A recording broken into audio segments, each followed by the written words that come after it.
አገስት ሚዲያ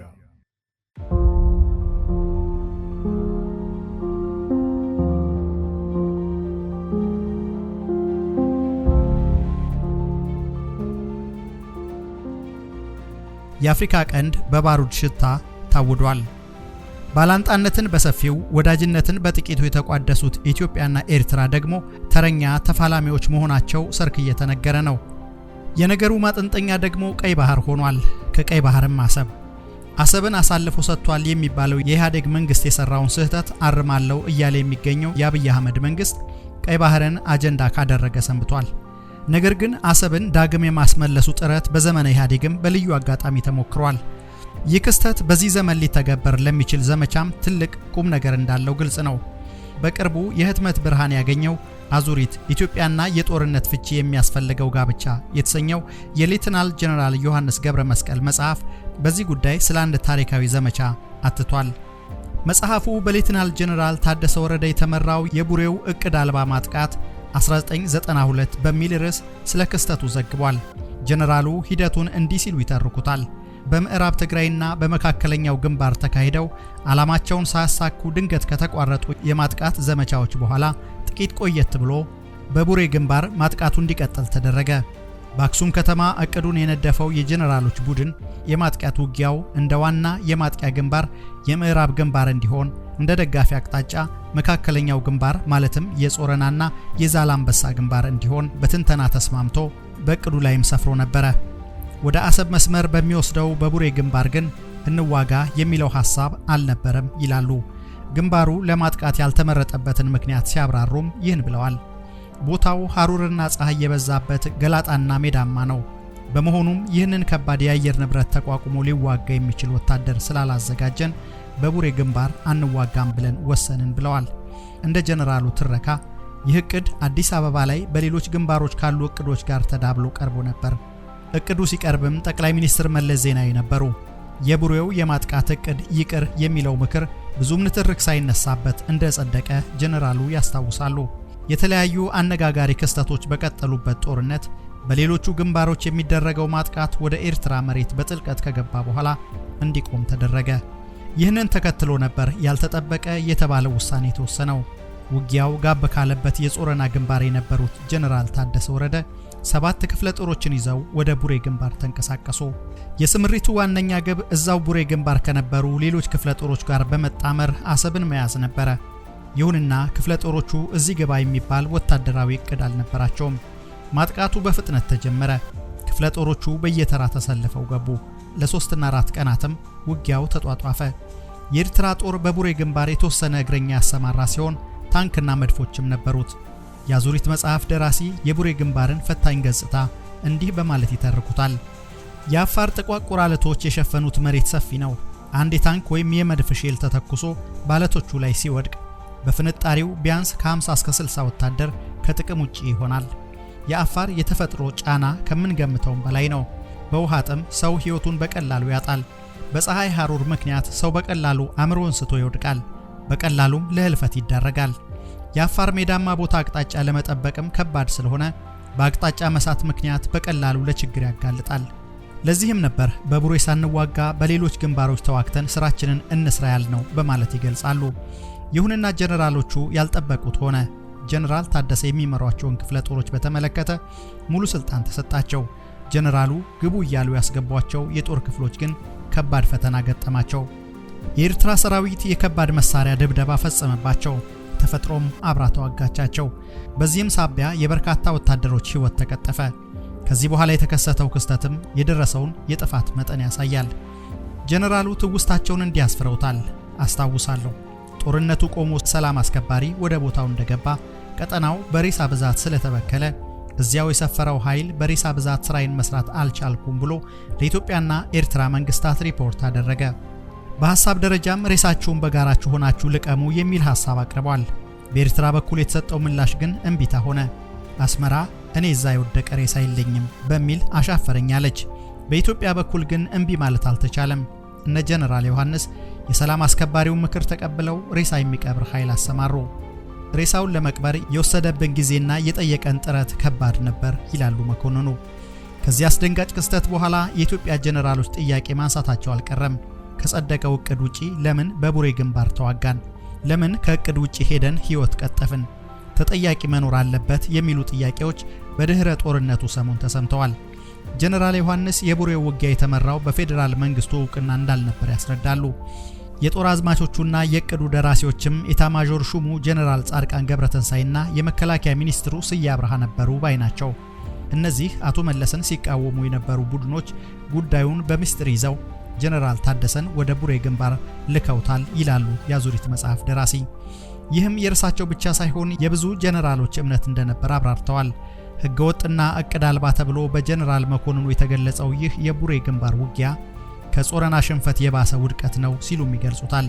የሁለቱ ግንባሮች ጥፋት ያለምንም ተጠያቂነት ተድበስብሶ ማለፉ እንደሚያስቆጫቸውም አልሸሸጉም። ሁለቱም ግን የሞት ሸለቆዎች ነበሩ ይላሉ በመጽሐፋቸው። ይህ ታሪክ የሚያሳየን አንዱ ነገር የኛ ግለኝነት ወይም ኢጎ ምን ያክል ለሰው ህይወት ደንታቢስ እንደሚያደርገን ነው። በሌላው ላይ ህግና ፍትህን በኃይል ለመጫን ስንፈልግ ለጉድ ነው። ህጉ ወደኛ ፊቱን ሲመልስ ግን ከህግ ለማምለጥና ለመሸሸግ የምንሸፈነው ርቀት ሪከርድ የሰበረ ነው በማለት ያጠቃልላሉ። የአሰብ ጥቅምና ስትራቴጂያዊ ጠቀሜታ በተለያዩ ዘመናት በልዩ ልዩ ሁኔታ ሲገለጽ ቆይቷል። አሰብ በደርግ ዘመን በነበረው የሰሜን ኢትዮጵያ ጦርነት ወቅትም ትልቅ የስበት ማዕከል ነበረች። መሬቱ ጭምር ይዋጋል በሚባልለት የኤርትራ ምድር አብዮታዊ ሰራዊት ድል እየራቀው ሲመጣ ኮሎኔል መንግስቱ ኃይለ ማርያም ሰራዊቱን በድጋሚ ለማዋቀር ያሰቡት ከአሰብ እንደነበር የስደተኛው መሪ ትረካዎች የተሰኘውን መጽሐፍ ላሳተመው ጌትነት ይታገሱ ነግረውታል። መፈንቅለ መንግስቱ በተደረገበት ቀን ጀርመን ለምን እንደተጓዙ በማብራራት ይጀምራሉ። ጀርመን የሄድኩት ለሌላው ሚስጥር ቢሆንም መሳሪያ እንደገና ጠይቄ የሚቻለውን ያክል አሰባስቤ አንድ ሜካናይዝድ ክፍለ ጦር አሰብ ላይ አቋቁሜ በጣም ጥሩ የውጊያ ብቃት ያላቸው በአስቸጋሪ የመሬት ገጽታና በተለያየ የአየር ንብረት ሁኔታ ላይ መዋጋት የሚችሉ ብዙ ኃይል ያለበት ተጨማሪ አየር ወለድ ክፍለ ጦርና ኮማንዶ ብርጌዶች አዘጋጅተን በቀጥታ ሱዳንን ጥሰን ሻቢያን ከኋላ ለመመንጠር ነበር የተዘጋጀ ነው ይላሉ። ነገር ግን ይህ አሰብ ላይ የታሰበው እቅድ በ1981 የመፈንቅለ መንግስት ሙከራ ሳቢያ መክሸፉን ገልጸዋል። ጀነራሎቹ በመፈንቅለ መንግስት ያፈረሱት ይህንን ዝግጅት ነው፣ ያውቁታል። ለምንድነው ይህንን እድል ያልሰጡኝና ያልሞከር ነው በማለት በቁጭት ተንፍሰዋል። እርግጥ ነው ደርግ የአሰብን ጠቀሜታ የተገነዘበው ገና አብዮቱ በፈነዳ ማግስት ነበር ማለት ይቻላል። ለዚህም ይመስላል የካቲት 17 1967 ላይ ሻምበል መሐመድ ያሲን የተባሉትን የአፋር ተወላጅ የአሰብ አውራጃ አስተዳዳሪ አድርጎ የሾመው። ኋላ ሻለቃ የሆኑት መሐመድ ያሲን በቀዳማዊ ኃይለ ሥላሴ ዘመን በዛው በአሰብ አውራጃ ስልጣን ላይ ነበሩ። በርካታ ሚኒስትሮችንና ጀነራሎችን ያለ ፍርድ የገደለው ደርግ ሻለቃ መሐመድ ላይ መጨከን አልቻለም።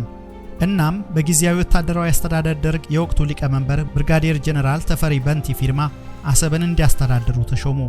መኮንኑ የቀይ ባህር ዳርቻ ነዋሪ ማህበረሰቦችን በወታደራዊ መስክ በማብቃት ወዲያውኑ ስራ እንደጀመሩ የሚገልጹት ደግሞ ዶክተር ያሲን መሐመድ ናቸው። ዶክተር ያሲን የቀይ ባህር ዕዳ ከሻለቃ መሐመድ ያሲን ማስታወሻዎች በሚለውና የአባታቸውን ታሪክ በጻፉበት መጽሐፍ ላይ ይህንን የሥራ ሂደት ዘርዝረዋል። የአፋር ብሔራዊ ጦር የተሰኘ የአፋር ተወላጆች ጦር በማቋቋምም አሰብን ለመጠበቅ ተንቀሳቅሰዋል። የሻለቃው ሐሳብ የአፋር ተወላጆችን በስፋት በመመልመል ከጀበሃና ከሌሎች የኤርትራ አማጽያን የሚመጣውን ጥቃት መመከት ነበረ። ይህንን ለማሳካትም ከንጉሱ ዘመን ጀምሮ ብዙ ደክመዋል። ከአብዮቱ በኋላም በ1968 ለሀገር አስተዳደር ሚኒስትሩ ለሌተናል ኮሎኔል ለገሰ ወልደ ማርያም በጻፉት ደብዳቤ የአፋር ብሔራዊ ጦር አባላት ደሞዝና ጥቅማ ጥቅም እንዲከበር ጠይቀዋል። የደርግ መንግስትም አሰብ ላይ በአፋር ተወላጆች የሚመራ አስተዳደር በማቋቋም የተለያዩ ግቦችን ለማሳካት ጥሯል። ዶክተር ያሲን 4 ግቦች እንደነበሩ ይጠቅሳሉ። የመጀመሪያው ከአሰብ አዲስ አበባ ያለውን መንገድ ገብቶበት ከነበረው ውጥረት ማንጻት ነበረ። በአሰብ ወደብ ዙሪያ የሰፈረውን ታጣቂ ኃይል ማስወገድ ደግሞ ሌላኛው ግብ ነው። በኢትዮጵያና በሌሎች የንግድ መርከቦች ላይ ሊደርስ የሚችለውን አደጋ መከላከል ማድረግና እነዚህን ግቦች ለማሳካት ደግሞ በተወርዋሪ ጀልባዎች ጥበቃውን ማጠናከር ነው። ይሁንና ሻለቃ መሐመድ እነዚህን ግቦች እስከ መጨረሻው ገፍተው ማድረግ አልቻሉም። 1971 ላይ ከጀበሃ የተሰነዘረ ጥቃት ሕይወታቸውን ቀጠፈ። የአሰብ አፋር ማህበረሰብን ከማዕከላዊ መንግስት ጋር ማስተሳሰር የሚለው ገመድም ተበጠሰ። የአሰብ ጉዳይ ግን ለ10 ዓመታት ሲመከርበትና ሲጻፍበት ቆይቷል። አጋጣሚው አምልጧል የተባለለት የኢትዮ ኤርትራ ጦርነትም ብዙ አስብሏል። ዶክተር ያዕቆብ ኃይለማርያም አሰብ የማን ናት በተሰኘው መጽሐፋቸው ላይ የኢትዮ ኤርትራ ጦርነትን ተከትሎ የድንበር ኮሚሽን ሲቋቋም የአሰብን ጉዳይ ማንሳት ይቻል እንደነበር ጽፈዋል። ምክንያቱም በድንበር ክርክር ወቅት የሁለቱ ሀገራት ጠረፍ ወይም ድንበር የት ነው የሚለው ክርክር ተነስቶ ነበርና። የቀድሞው የኢፌዴሪ ፕሬዝዳንት ዶክተር ነጋሶ ጊዳዳ ደግሞ የኢህአዴግ መንግስት የአሰብ ወደብንና የባህር በርን በተመለከተ 3 ስህተቶችን ሰርቷል ብለው ያምናሉ። የመጀመሪያው ኤርትራ በምርጫ ባልተመረጠ መንግስት ስትወሰድ ዝም ማለቱ ነው ይላሉ ነጋሶ። ሁለተኛው የሁለቱ ሀገራት ፍቺ ሲከናወን የባህር በርን በተመለከተ ድርድር አለመደረጉ ነው። ሶስተኛው ደግሞ በኢትዮ ኤርትራ ጦርነት ወቅት የተገኘውን አጋጣሚ አለመጠቀም እንደሆነ ያነሳሉ። በወቅቱ የተሻለ የኃይል የበላይነት የነበረው የኢትዮጵያ ጦር የባህር ጠረፍ የመያዝ አቅም እንደነበረው የሚገልጹት ነጋሶ ይህንን እድል አሳልፎ መስጠት ስህተት ነበር ይላሉ። በወቅቱ የኢትዮጵያ መንግስት አሜሪካኖቹ አሰብን ከነካቹ ቅጣት ይጠብቃቸዋል ብለዋል የሚል ምክንያት እንዳቀረበም አስታውሰዋል። ይህንን በኢትዮጵያና ኤርትራ ሰማይ የጦርነት ዳመና አንዣቧል በሚባልበት በዚህ ወቅት አሰብ የስበት ማዕከል እንደሆነች ያለፉ ድሎች፣ የትላንቱ ጦርነትና የታሪክ እማኞች ሁኔታውን ልክ እንደ መስታወት ግልጥ አድርገው አሳይተዋል።